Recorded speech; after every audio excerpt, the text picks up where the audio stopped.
Siempre se ha rumoreado sobre la infiltración de la Iglesia Católica por parte de los comunistas. Incluso está el fenómeno episodio del cardenal Eugène Tisserand, que pactó con los soviéticos que el Concilio Vaticano II no condenara explícitamente al comunismo porque Juan XXIII quería representantes de la Iglesia Ortodoxa rusa en el concilio. Y al final participaron y no se condenó al comunismo. ¿Pero hay pruebas de esa operación de infiltración?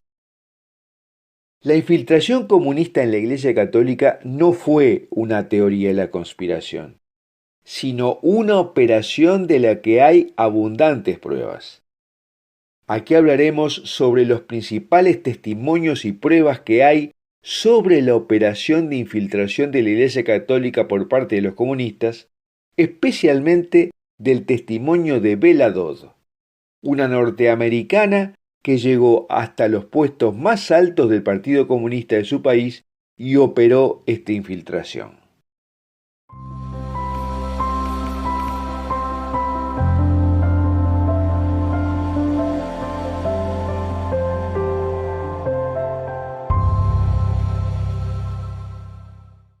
Antes de comenzar queremos agradecer el apoyo que nuestra audiencia nos está dando para seguir adelante con esta misión.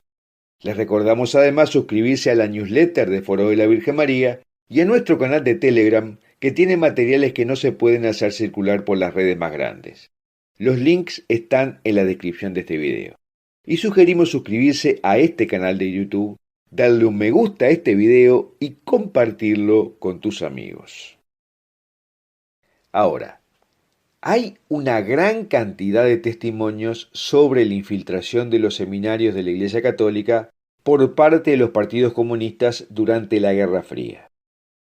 El ex comunista norteamericano Douglas Hyde reveló que en la década de 1930 la dirección comunista había emitido una directiva en todo el mundo para la infiltración de la Iglesia Católica. También Manning Johnson, que fue candidato comunista para representante de Nueva York, testimonió en 1953 ante el Comité de Actividades Antiamericanas de la Cámara de Representantes, diciendo que el Partido Comunista se había dado cuenta que con solo pequeñas fuerzas podía infiltrarse en los seminarios, y así lo hizo. Pero no fue solo en Estados Unidos. Un francés llamado Albert Basserat, que ocupó altos cargos en el Partido Comunista francés, reveló en 1955 que Moscú había emitido una orden en 1936 para seleccionar cuidadosamente miembros de la Juventud Comunista para ingresar a los seminarios y recibir la ordenación sacerdotal. Y el ex oficial de la KGB, Anatoly Golitsyn, que desertó en 1961, confirmó en 1984 que la penetración de la Iglesia Católica y otras iglesias por parte de los soviéticos era parte de la línea general en la lucha contra la religión.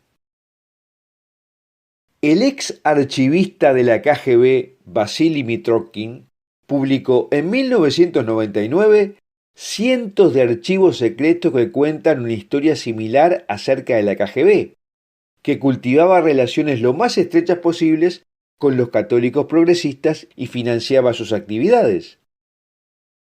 Ion Mihai Pacepa, que fue un general de 3 estrellas de la policía secreta de la Rumania comunista y desertó a los Estados Unidos en 1978, relató en un libro que la Unión Soviética había desarrollado una campaña para neutralizar a la Iglesia Católica y luego infiltrarla. Este proyecto funcionó bien especialmente en Latinoamérica, a través de la teología de la liberación a la que le dio un giro anticapitalista y antioccidental y de donde surgieron muchos curas guerrilleros. La autora Marie Carré publicó en 1972 un libro titulado AA 1025, Las memorias de un antiapóstol, donde cuenta una historia verídica, según ella, de una enfermera que encontró un hombre herido por un accidente y agonizando, incapaz de hablar, al que le da sus primeros auxilios aunque luego muere. Ella lo atiende y encuentra un diario de 100 páginas en sus portafolios, que demuestra que es un espía soviético infiltrado en un seminario católico, que trabajaba encubierto para subvertir a la Iglesia. En ese diario se revela que ya había 1024 agentes comisionados en esa tarea. Y en 1973, al doctor Jerónimo Domínguez, un prestigioso médico español radicado en Nueva York, le llegó la prueba del plan maestro de esa infiltración, de la manera más extraña. Alguien dejó olvidado en su consultorio un sobre grande, cerrado. Y después de 2 meses que nadie lo reclamó, lo abrió para averiguar la identidad de su dueño. Y se encontró con una gran sorpresa. Un plan detallado para destruir a la Iglesia. Nadie firmaba ni se daba ninguna dirección. Allí decía que había más de 1300 comunistas que se hicieron sacerdotes católicos para destruir la Iglesia desde adentro. Y según este proyecto, en 1980 debería estar ya terminado el proceso. Pero hay un testigo privilegiado de esta estrategia, Bela Dodd, una ex alta funcionaria del Partido Comunista de Estados Unidos que en la década de 1950 habló ante el Congreso de Estados Unidos diciendo: pusimos más de 1100 hombres en el sacerdocio con el fin de destruir la Iglesia Católica desde adentro.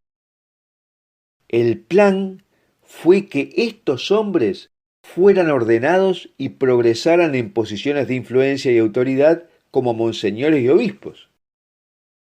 Y una docena de años antes del Concilio Vaticano II declaró: en este momento se encuentran en los lugares más altos de la Iglesia.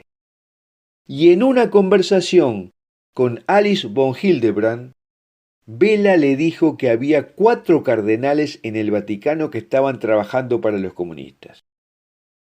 Por lo que dentro de los actores involucrados con el Vaticano II, en la década de 1960, se encontraban los comunistas que Bela Dodd reclutó. Contó que estaban allí trabajando para lograr el cambio con el fin de debilitar la eficacia de la Iglesia contra el comunismo. También dijo que estos cambios serían tan drásticos que no se reconocerá a la Iglesia Católica. También declaró bajo juramentos sobre la infiltración comunista en los sindicatos en el país y sobre su experiencia personal para asegurar puestos a miembros del Partido Comunista en el Sindicato de Maestros de Nueva York, así como en muchos otros grupos, que fueron operaciones en las que ella fue la principal organizadora. Ella explicó que de todas las religiones del mundo, la Iglesia Católica era la única temida por los comunistas, porque era su único oponente efectivo. La idea era destruir no a la institución de la Iglesia, sino a la fe de la gente, e incluso utilizar la institución de la Iglesia para la promoción de una pseudo-religión, algo que se asemejara al catolicismo, pero no tal cual era. Y una vez que la fe fuera destruida, explicó que sería introducido un complejo de culpa en la Iglesia. La operación era etiquetar a la Iglesia del pasado como opresiva y autoritaria, llena de prejuicios, arrogante, porque afirmaba ser la única poseedora de la verdad, y la responsable de las divisiones de las entidades religiosas a lo largo de los siglos. Esto sería necesario para que los líderes de la Iglesia tuvieran vergüenza e hicieran una apertura al mundo y desarrollaran una actitud más flexible hacia todas las religiones y filosofías. Y los comunistas luego explotarían esta apertura con el fin de obtener su apoyo. En su libro Escuela de la Oscuridad, de 1954, revela que el comunismo es un engaño perpetrado por los financistas para controlar al hombre común y avanzar hacia la tiranía mundial. Y describe al comunismo como un culto secreto extraño, cuyo objetivo es la destrucción de Occidente, es decir, la civilización cristiana. Dice que millones de idealistas ingenuos eran engañados con el pretexto de ayudar a los pobres, pero que a los líderes solo les preocupaba el poder. Los comunistas estadounidenses, dijo Dodd, usaban palabras que atraerían a los estadounidenses, como justicia social y democracia, llamando a los enemigos como intolerantes, racistas, antisemitas y fascistas. También explicó que su plan era eliminar el concepto de Dios en la educación para dejar a los estudiantes sin base para distinguir el bien del mal. Y otro objetivo del comunismo era la familia misma, comenzando por derrumbar el matrimonio, como sucedió con el suyo propio. Bela Dodd explicó que su objetivo era crear nuevos tipos de seres humanos que responderían al modelo del mundo que esperaban controlar. Dodd misma ayudó a organizar el Congreso de la Mujer de América, un precursor del movimiento feminista, un supuesto movimiento por la paz que atrajo a muchas mujeres, pero que era realmente solo una ofensiva para controlar a las mujeres americanas. Dodd se consideraba a sí misma y a sus camaradas como sirvientes de Lucifer, el ángel caído rebelde que se convirtió en Satanás.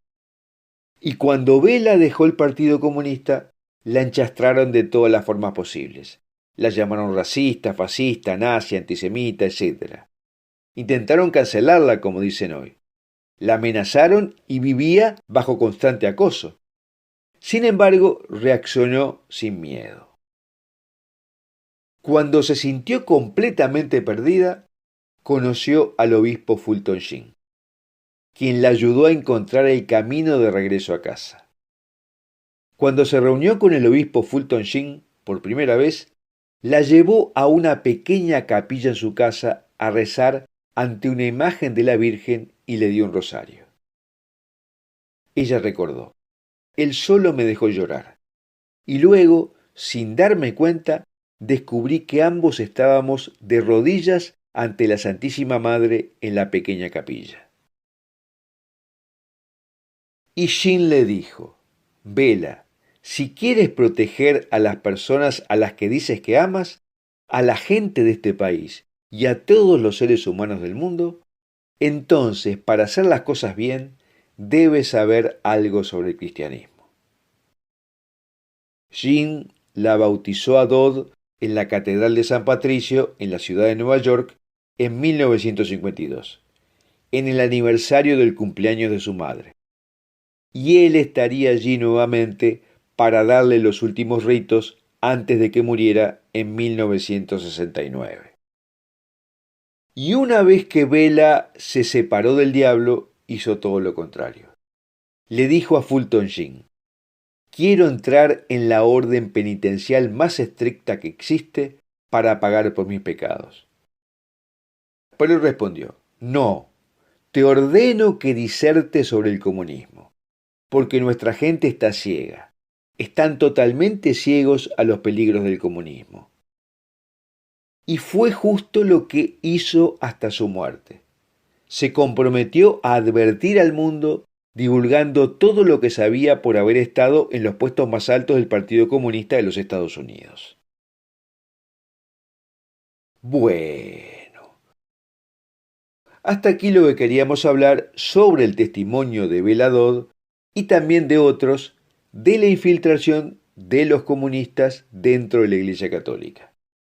Y me gustaría preguntarte si crees que aún hoy sigue activa esa infiltración o que la Iglesia ha podido controlarla.